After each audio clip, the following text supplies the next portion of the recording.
The TWS i2000s are essentially a perfect replica of the Apple AirPods 2, including a W1 chip, and they work just the way you would expect with an iPhone.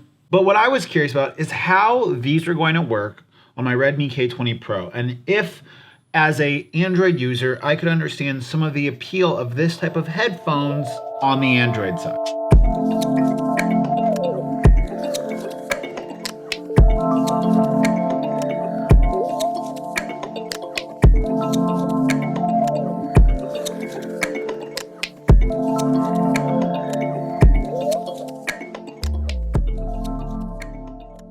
First and foremost, we have to talk about design. Now, Apple started the trend of these in-ear style headphones that don't have like the silicone tip because they are comfortable for most people to wear. And I must say that comfort is one of the first things that strikes me about these is I can wear these for 3 or 4 hours.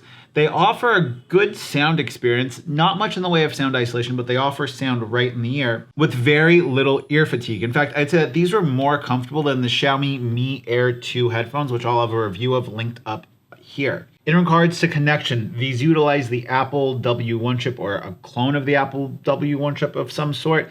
And in overall day-to-day use, 1 or 2 minor dropouts, but really consistent and really good performance.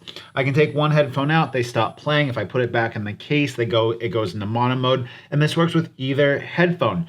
Battery life on these has also been good. I'm getting about 4 hours of battery life, give or take, before I need to recharge either of them, which usually is more than enough for most use cases. Next up is the pop-up animation. Now, I thought this was something that I wasn't going to be able to experience on the Android side of things. Lo and behold, there's a bunch of Android apps that allow you to see what the battery percentage is on both the headphones as well as the case if you're on Android. So functionality-wise, I'm getting the same functionality. In regards to controls, I'm able to play, pause, and skip tracks, as well as Summons Assistant. I understand I don't have the volume control on here, but there's not a lot of other headphones on the market that have all of those controls. Also worth mentioning that when paired with an iPhone, which I've done several times now, these operate as identical to the way AirPods normally would. On top of that, the sound quality I'm getting out of these is really surprising. For a pair of headphones that are like under 40 bucks, they sound really good. They have really good bass, and I didn't think I was going to get such a satisfying listening experience out of a pair of like in-ear headphones, and especially not like a pair of fake headphones. They use the SBC audio codec, but as you guys know, SBC audio codec isn't always a bad thing, especially if you're on Android. Now, latency when watching video with these was totally acceptable, and I'll have a latency test for you guys coming up right here. Well, in my mind, there's a couple of things that are quite simple in regards to this. The first is the simplicity. If I'm going to be purchasing a product at such a low price point, like the Halo GT ones, I know that there's corners that are going to be cut in making them. And Unfortunately, we don't see that great of performance when playing video games, as you guys can see right here.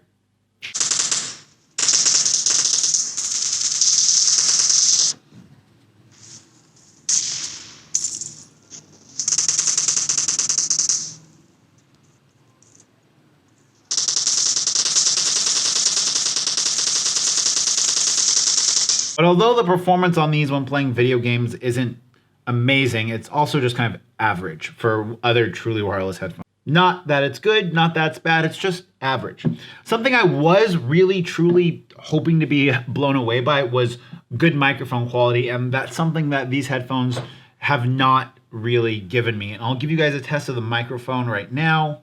Here I am on the super fake Apple AirPods, and we are testing them inside with no noise instead of outside. But as you guys can hear, I would say that these are almost unusable. And when I've used them on the phone to talk with people, they say they can barely hear me.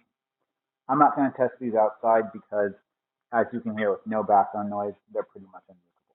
As you guys can see, the microphone on these is probably the biggest disappointment, which if I compare these to other headphones of a similar price, the microphone being a disappointment isn't what I would necessarily call a deal breaker. I would just say that it's unfortunate. Overall, though, I think that these are a really, really like interesting purchase if you have an Android phone and you don't like the in-ear style of headphones, because they offer you so many different controls and the automatic play pause feature. And then when you combine that with third-party applications, when I take these out of the case and put them in my ear, my Spotify immediately opens up and it starts playing. So I'm getting a level of control and a level of user experience that surpasses what I had with the Xiaomi Mi AirDots Pro 1 and the Mi Air 2. Both of these from a fake product that wasn't intended to be used on Android. Now, who might these headphones be for? Well, first of all, if you're going to be listening to these in public transit or you need to block out the outside world, these are not good. That being said, one thing that I think that makes these really convenient is when I do wear these out in public, if I have to interact with people, I can take one out, and because the other ear isn't necessarily isolated, they pause automatically and I can hold it by its stem. So in real world, like day-to-day usage where I have to interact with people, these are really, really compelling. You need a pair of headphones to wear around the house or somewhere where it's okay to have ambient noise. I think these would be great. Like if I was working in an office and that office allowed me to have headphones, these would probably be my number one choice because I can use Qi wireless charging with them, because of the automatic play pause, and because of all those other features that make them a really great purchase. If only I could get all of these features in a pair of like headphones that sealed me from the outside world with similar sound quality to these, that would be phenomenal. It goes without saying that fakes and other products on the market that are copying like the Apple AirPods Pro, they're going to get to a point where the knockoff or the fake product of the high-end product is such a good quality knockoff that it's better than other products that are originally designed at a specific price point. I'm going to look and see if I can get my hands on the AirDots Pro fake, because after using these, I am really, really sold on the idea that like fake AirPods and fake AirPods Pro are a pretty good purchase decision for a lot of people. And like they're comfortable. I know this is weird coming from me, but like if I had 40 or 50 bucks and I already had a pair of like in-ear headphones that isolate me from the outside world, these might be like my second pair. Let me know what you guys think in the comment section down below. Would you buy these? Do you like the in-ear style headphones? Let's have a conversation about this. Until next time, it's been Mitchell coming to you guys from Hanoi.